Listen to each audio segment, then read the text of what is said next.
अस्सलाम वालेकुम जी। पाकिस्तान में किसी भी मर्द, औरत, बच्चे, कोई ख्याली इंसान, कोई जिंदा या मुर्दा, सबसे ज़्यादा पॉपुलर है इमरान खान। ये मैं नहीं कह रहा, गार्डियन का आर्टिकल कह रहा है। और क्या क्या कह रहा है और क्यों ये पॉपुलैरिटी ही इमरान खान के तमाम मसाइल की जड़ है, इस पर बात करेंगे। अलीमा खान साहिबा को मुलाकात आज नहीं करने दी, लेकिन इस्लामाबाद में बाज़गश्त की जा रही है खुफिया मुलाकात की। किसने की ये खुफिया मुलाकात, कब की गई, इस पर भी बात करूंगा। साथ साथ फैसला जज ने लिखा या मोहसिन नकवी ने लिखा, अलीमा खान का ये कहना है, इस पर बात करेंगे। और पाकिस्तान होस्ट करने जा रहा है जी ईरान और अमेरिका के मुज़ाकरात। बिलाशुबा बहुत बड़ी इज्जत है, बहुत बड़ा जी ये काम कर दिया हमने, लेकिन ये काम कुछ ऐसा नहीं है कि आप जिस पे सिर्फ खुशी हो, इसके साथ बहुत बड़े खतरात हैं। वो क्या खतरात हैं वो भी आपको समझाऊंगा। मैं हूं अदील राजा, आप देख रहे हैं मेरा यूट्यूब चैनल। सबसे पहले तो सब्सक्राइब ज़रूर कीजिएगा और अपना फीडबैक ज़रूर दीजिएगा जनाब मुझे। मेंबरशिप 13 दिन हो गए, कोई नए मेंबर ज्वाइन नहीं कर रहे, आपको क्या मिल नहीं रही या कोई लोग थक गए हैं, वो कहते हैं दफ़ा हो जाए, ज्वाइन नहीं करना चाहते, सुपर थैंक्स भी नहीं आ रहे, तो वो ज़रूर कीजिएगा। सबसे पहले तो आपको ज़रा एक खबर बताता चलो जो आपको नज़र नहीं आएगी पाकिस्तानी मीडिया पर। खबर यह है कि जनाब सेफ सिटी प्रोजेक्ट जो है वो हाई अलर्ट पे है।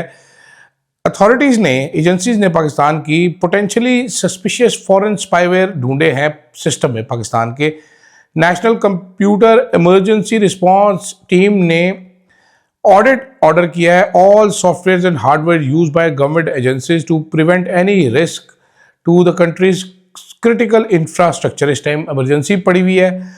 इजरायली स्पाईवेयर इंकशाफ हुआ है। Agencies have also been advised to adopt a zero trust security approach and closely monitor their technology supply chains. आसान अल्फाज में समझाता हूँ कि इजरायली स्पाईवेयर, मशकूक स्पाईवेयर कुछ मिले हैं, ठीक है, और ज़ीरो ट्रस्ट कर दिया सारी ऐप्स के ऊपर जो बाहर से ख़रीदी गई हैं। अब हमें पूरा सिस्टम चेंज करेंगे, हम अर्जेंट बेसिस पे चाइना से लेंगे, अपने डेवलप करेंगे, आई डोंट नो, लेकिन ये हो चुका है जो आपको कोई भी नहीं बताएगा। दूसरी तरफ जनाबे वाला गार्डियन पे इमरान खान के ऊपर एक पूरा आर्टिकल लिखा गया। वो आर्टिकल पढ़े, there is no Pakistani male female dead alive real imagined as famous as Imran Khan. और शायद यही वो वजह है कि इमरान खान साहब बाहर नहीं आ सकते जेल से, शायद यही इमरान खान का कसूर है। गो के अलीमा खान का लहजा आज ज़रा बदला हुआ था। अलीमा खान ने बताया कि इमरान खान ने अपने बेटों को बताया है कि मेरी आंख में कुछ बेहतरी आ गई है, लेकिन अलीमा खान कहती है जी हमें कुछ पता नहीं क्या इलाज हो रहा है, एक्सेस दिया जाए। इस्लामाबाद में चाय मगोइयाँ की जा रही हैं, वो चाय मगोइयाँ क्या हैं वो भी आपको बताऊंगा। अलीमा खान ने और क्या कहा, अलीमा खान ने कहा जी पिछली मरतबा जब हम हाई कोर्ट गए तो चीफ जस्टिस ने कहा ईद से पहले फैमिली की मुलाकात हो जाएगी, लेकिन ईद से पहले मुलाकात नहीं करवाई गई। ईद के बाद आज पहला मंगल मुलाकात का दिन था, आज भी मुलाकात नहीं करवाएगी। इन्होंने 16 अक्टूबर 2005 से इमरान खान को बिल्कुल कैद तन्हाई में रखा हुआ है। बुशरा बीबी की फैमिली मुलाकात करवाई जा रही थी, उनकी बहन इमरान खान की सेहत के हवाले से खबर लेकर आई जो हमने मीडिया को बता दी। उसके बाद बुशरा बीबी की मुलाकातों पर भी पाबंदी लग गई। इमरान खान के अस्पताल में इलाज की पिटीशन में जो जज साहब समाअत कर रहे थे, दौरान समाअत उन्होंने बहुत इंसानियत वाली बातें की। एडवोकेट जनरल से सख्त सवालात किए कि इमरान खान क्यों इलाज के लिए हॉस्पिटल नहीं जा सकता, लेकिन जब फैसला सुनाया गया तो वो अपोजिट था।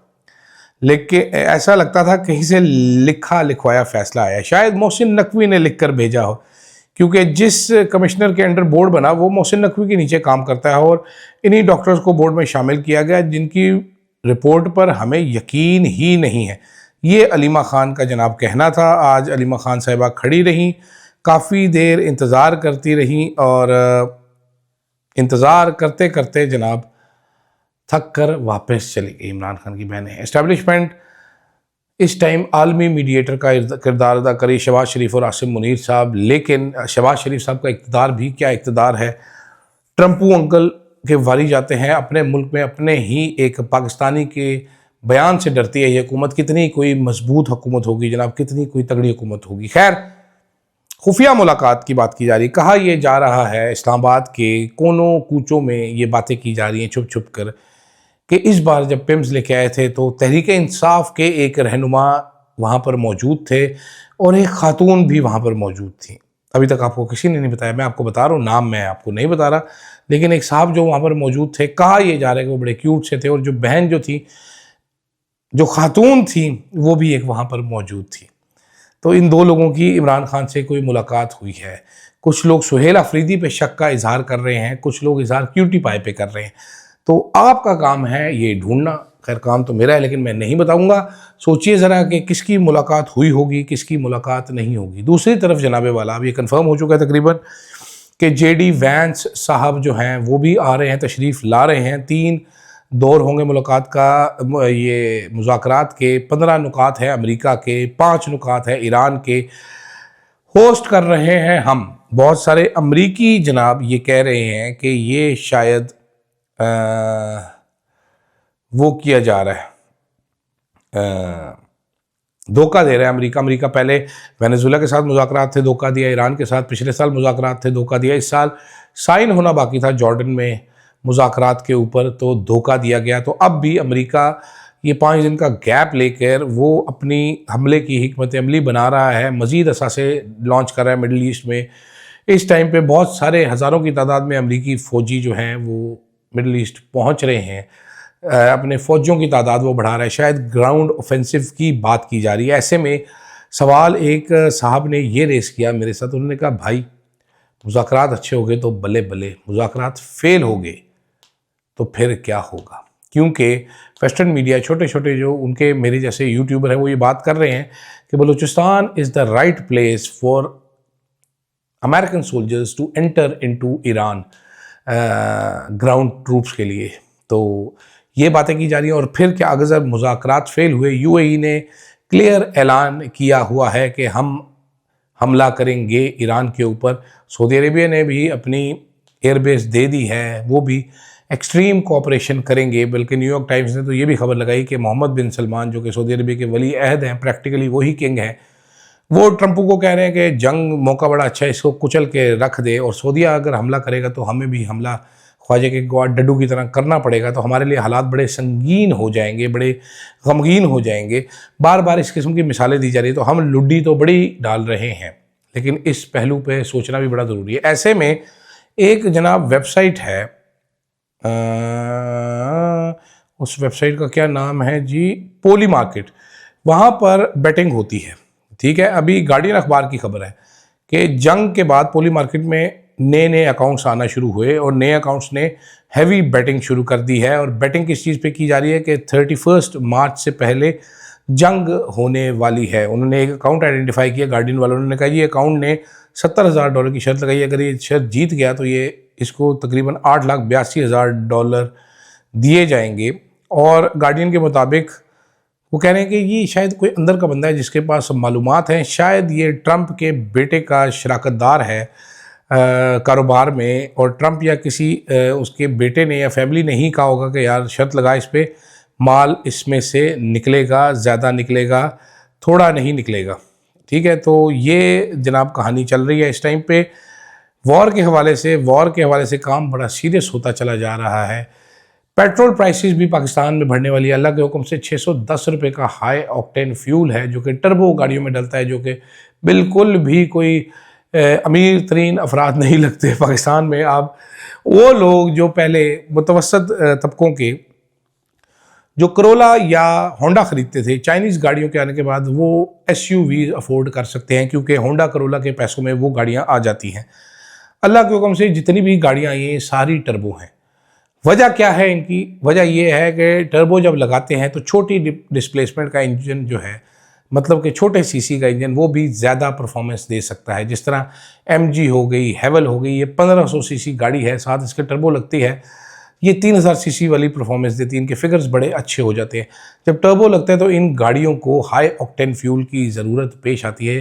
हाई ऑक्टेन ना सिर्फ एनर्जी ज़्यादा प्रोड्यूस करता है बल्कि एनवायरनमेंट फ्रेंडली भी है। इनमें जब आप सादा पेट्रोल डालें तो ये गाड़ियाँ नॉकिंग करती हैं। 1-2,000-3,000 किलोमीटर, 5,000 किलोमीटर चलाने को फ़र्क नहीं पड़ता। लॉन्ग टर्म में गाड़ियों के इंजन जो हैं वो कड़धिन हो जाते हैं, जिन गाड़ियों में हाई ऑक्टेन पेट्रोल डलता है। शहबाज शरीफ साहब के एडवाइज़र मुझे नहीं मालूम कौन है, लेकिन जो भी हैं वो अन्ने वाह और रब दी राह ही हैं। चोई साहब, मतलब कोई शहबाज शरीफ साहब की चापलूसियाँ भी आप देख लें, अच्छा, शहबाज शरीफ साहब का ट्वीट भी ट्रंप साहब ने रीपोस्ट किया है। उससे एक चीज़ तो बड़ी क्लियर हो गई है कि ट्रंप साहब तो विलिंग हैं मुज़ाकरात के लिए पाकिस्तान की मेज़बानी में। देखना ये है कि ईरान कब विलिंगनेस शो करता है, और ईरान जब विलिंगनेस शो करेगा तो उनकी तरफ से कौन आएगा। अमेरिका की तरफ से नाम आ चुके हैं, जेरेड कश्नर जो ट्रंप के दामाद हैं, स्टीव विटकॉफ जो कि उनके एनवॉय हैं स्पेशली जीसीसी के, और जब पीक पे पहुंच जाएंगे तो फिर जनाब होंगे जेडी वैंस साहब। जब जेडी वैंस साहब हो जाएंगे तो पहला जो मुज़ाकरात का दौर होगा वो स्टीव विटकॉफ और जेरेड कश्नर के बीच में होगा। ईरान की तरफ से एक दो लोग आएंगे। जब वो हो जाएगा तो सीरियस मुज़ाकरात जो होंगे वो जेडी वैंस के दरमियान और ईरान से शायद उनके स्पीकर या उनके प्रेसिडेंट पाकिस्तान आएंगे, और वो फाइनल मुज़ाकरात होंगे और फिर जंग बंदी पर अमल होगा। मेरी दिल से ये दुआ है कि हम कामयाब हों। बड़ी खुशी मुझे मिलेगी, उससे मेरी ज़िंदगी में कोई ख़ास फ़र्क नहीं पड़ेगा। बल्ले बल्ले हो जाएगी भाई, हमने मुज़ाकरात करा दिया, हो तबाहियाँ मचा दी, हमने छिक के रख दिया, पट के रख दिया। बट मेरा सवाल यही है कि अगर मुज़ाकरात नाकाम हो गए तो तेरा क्या होगा कालिया, फिर तू जंग लड़ेगा, क्या करेगा? ये सवाल ज़्यादा वरिंग है मुज़ाकरात कामयाब होने की निस्बत से। और शायद वैसे भी सहाफ़ी ट्रेंड इस काम के लिए होते हैं कि वो इस चीज़ों पर सवाल उठाएं। ये बल्ले बल्ले करने वाले सहाफ़ी नहीं, वो मरासी होते हैं। और मरासी सुहेल अहमद मेरे से बड़ा अच्छा है, वो इंजीनियर अली मिर्ज़ा मेरे से बड़ा अच्छा मरासी है, और भी बहुत सारे मरासी आजकल मार्केट में बड़े अच्छे आए हुए हैं, तो वो ये काम बेहतर कर सकते हैं। मैं सवाल ही उठा रहा हूँ, वही उठाता रहूँगा। फ़िलहाल के लिए मुझे इजाज़त दीजिएगा। फ़ीडबैक आपने अपना ज़रूर देना है कमेंट्स की सूरत में। अल्लाह हाफ़िज़।